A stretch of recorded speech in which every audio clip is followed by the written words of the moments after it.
Listening to the General Primary Forums on 105.3 WSGC. I was raised in the Air Force. My father was a fighter pilot, so I grew up moving around with him. He served for 29 years in active duty and served in Vietnam. And when I left my home, I went to college as close as I could to Hartwell. Had to go over to Clemson.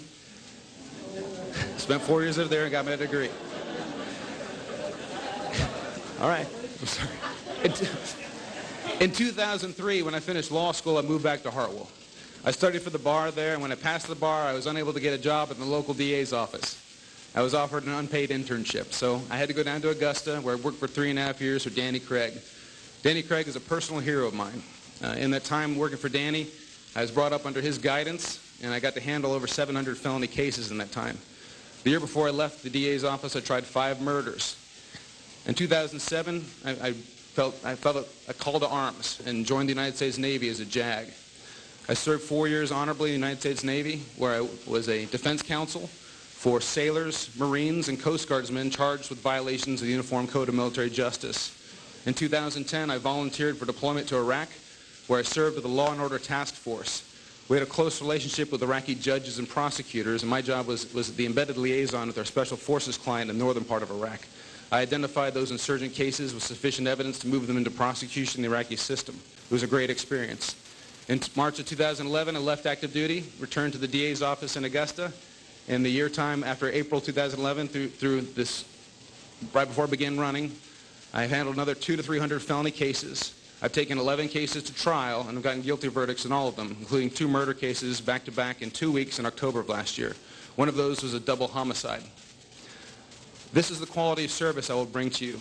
This is the zeal and fire I have for this job. I love being a prosecutor. I love serving my community, and I want to serve my home. This is the quality of work that your current office is doing.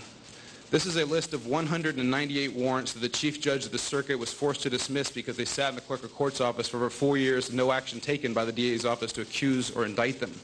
They were not reviewed, they were not accused, they were not indicted, they were not dismissed by the DA's office, they were dismissed by the Chief Judge of the Circuit. This will not happen under my watch, and if it does, I won't be asking for re-election in 4 years. I hope I can count on your vote. Thank you. Thank you, Mr. White. Mr. Lavender, your 3-minute opening statement, please.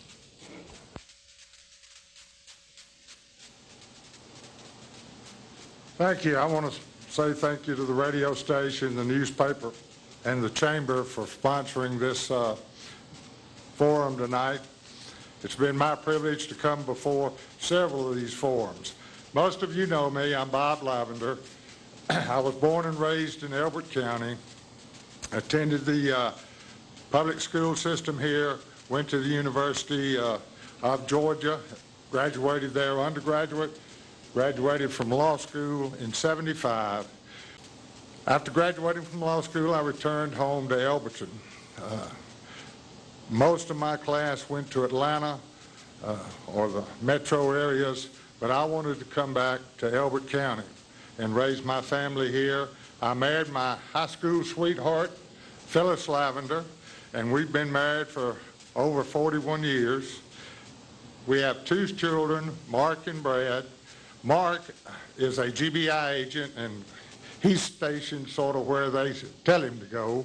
So he's in Conyers. Brad is a physical therapist. Most of y'all probably know him. He started off in Athens, worked there for a few years to get some experience, and then he came back to Elberton to raise his family. And we're the proud parents of 8 grandchildren, 4 of which are being raised here in Elberton, 3 in the school system. Sophie, she's not quite old enough yet. She's not but 2, but they're all here. Brad had the same feeling I did. He told me, Dad, I want to come back to Elbert County and raise my family because that's the best place I know of. I have been here. I didn't open. I came back to a law practice with my father in 1975, practiced the general practice of law. I served as a state court judge, as Judge Hodges had, for 8 years during that time period. Subsequent to that, I was appointed to be the public defender in the Northern Judicial Circuit, where I defended criminal cases for 5 years, and after that I was elected to be your district attorney and have been so serving for the past 16 years, which has been my honor and privilege. I think that my experience gives me the qualities needed to serve as your DA. I have had the opportunity to see all sides of the law, from the civil side to the judicial side, to the defense side, to the prosecution side. In regard to, I'll address some other points in my rebuttal. Okay, thank you, Mr. Lavender. All right, I've got questions for each of you individually, and we've got some questions for both of you, and I'm just going to start at the top of the list, if that's okay with you guys. The first question is from Lee Vaughn. He submitted this for Parks White. The question is, if elected, will you move the DA's office out of Elberton? Well, if you look at the DA's office, the Prosecuting Attorney Counsel's website for the DA's office, it's presently listed as the main address being in Hartwell anyway. I will take a full analysis of each county, make sure that whichever county has